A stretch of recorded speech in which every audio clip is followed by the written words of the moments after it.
Salam Amang Inang, Bapak Ibu Saudara-saudara sekalian. Sebelum kita membaca dan merenungkan firman Tuhan, marilah kita berdoa. Ya Tuhan Allah Bapa kami yang di surga, kami akan membaca dan merenungkan firman Tuhan. Kami memohon pertolongan dan bimbingan-Mu. Biarlah kami boleh memahami kebenaran firman Tuhan. Kami berdoa dalam nama Tuhan Yesus Kristus. Amin. Firman Tuhan yang menjadi dasar renungan untuk kita tertulis dalam Injil Yohanes pasal 7 ayat 37 sampai dengan ayat 39, judul nats air sumber hidup.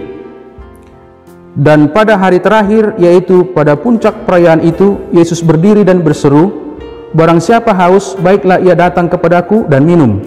Barang siapa percaya kepadaku, seperti yang dikatakan oleh kitab suci, dari dalam hatinya akan mengalir aliran-aliran air hidup."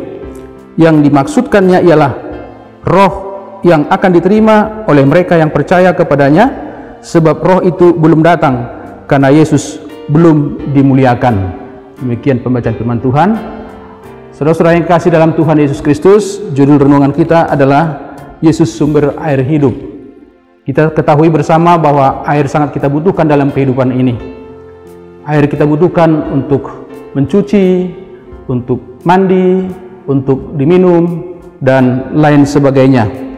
Alangkah bahayanya hidup ini jikalau air tidak ada untuk kita pergunakan dalam kehidupan ini. Demikian halnya kehidupan kita secara rohani. Sesungguhnya kita membutuhkan kehidupan yang sejati, kehidupan yang penuh dengan kedamaian dan penuh sukacita. Dan terlebih-lebih kita yang telah jatuh ke dalam dosa, kita membutuhkan anugerah pengampunan dan keselamatan. Sumber air hidup itu adalah Yesus sendiri. Dalam nats ini ada 3 hal yang perlu kita perhatikan tentang Yesus sumber air hidup itu. Ketika itu Yesus mengikuti suatu perayaan, yaitu perayaan Hari Raya Pendok Daun, di mana orang Yahudi mengucap syukur atas hasil panen yang mereka peroleh. Mereka laksanakan perayaan itu selama 7 hari, dan pada hari terakhir, hari puncak perayaan itu, Yesus berseru. Dikatakan yang bagian pertama, "Barang siapa haus, baiklah ia datang kepadaku dan minum." Ayat 37. Barang siapa haus, siapa saja yang haus.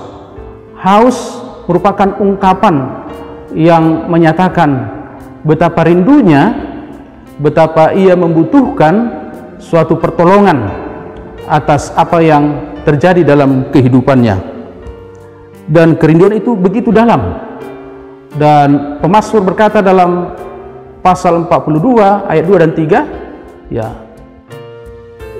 gambaran kerinduan yang begitu dalam dikatakan bagaikan rusa yang merindukan air. Begitulah jiwanya haus akan Tuhan. Dan orang-orang yang menyaksikan pengajaran Yesus dan perbuatan Yesus, ada yang membenci atau menolak, ada yang begitu mengkagumi, ada yang merindukan, sehingga seruan ini dikatakan bagi mereka yang merindukan, yang haus, barang siapa yang haus, marilah atau baiklah mereka datang kepadaku dan minum. Apa kehausan dari orang-orang yang dipanggil untuk datang kepada Yesus? Kehausan secara rohani, kehausan akan pengampunan dosa, kehausan akan keselamatan, kehausan akan adanya ketenangan jiwa, ketenangan batin, kehausan membutuhkan pertolongan atas berbagai pergumulan dalam kehidupannya. Baiklah ia datang kepada Yesus, karena Yesus sumber air hidup itu akan memberikan kelegaan dan ketenangan. Yesus sendiri berkata dalam Matius pasal 11 ayat 28, "Marilah kepadaku yang letih dan lesu dan beban berat, aku akan memberikan kelegaan kepadamu." Dan yang kedua menjadi pokok perenungan kita, barang siapa percaya kepada Tuhan Yesus, dari dalam hatinya akan mengalir aliran-aliran air hidup. Siapa yang percaya kepada Tuhan Yesus,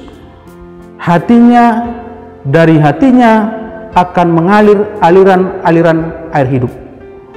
Hidupnya dilimpahi oleh berkat Tuhan berkelimpahan sehingga mengalir dari dalam hidupnya kepada orang lain, dan tidak perlu lagi mencari sumber kehidupan, sumber sukacita, sumber kebahagiaan, sumber kelegaan dari yang lain.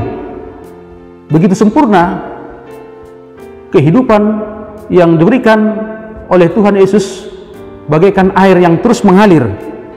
Setiap orang percaya bisa terus-menerus menjadi berkat bagi banyak orang.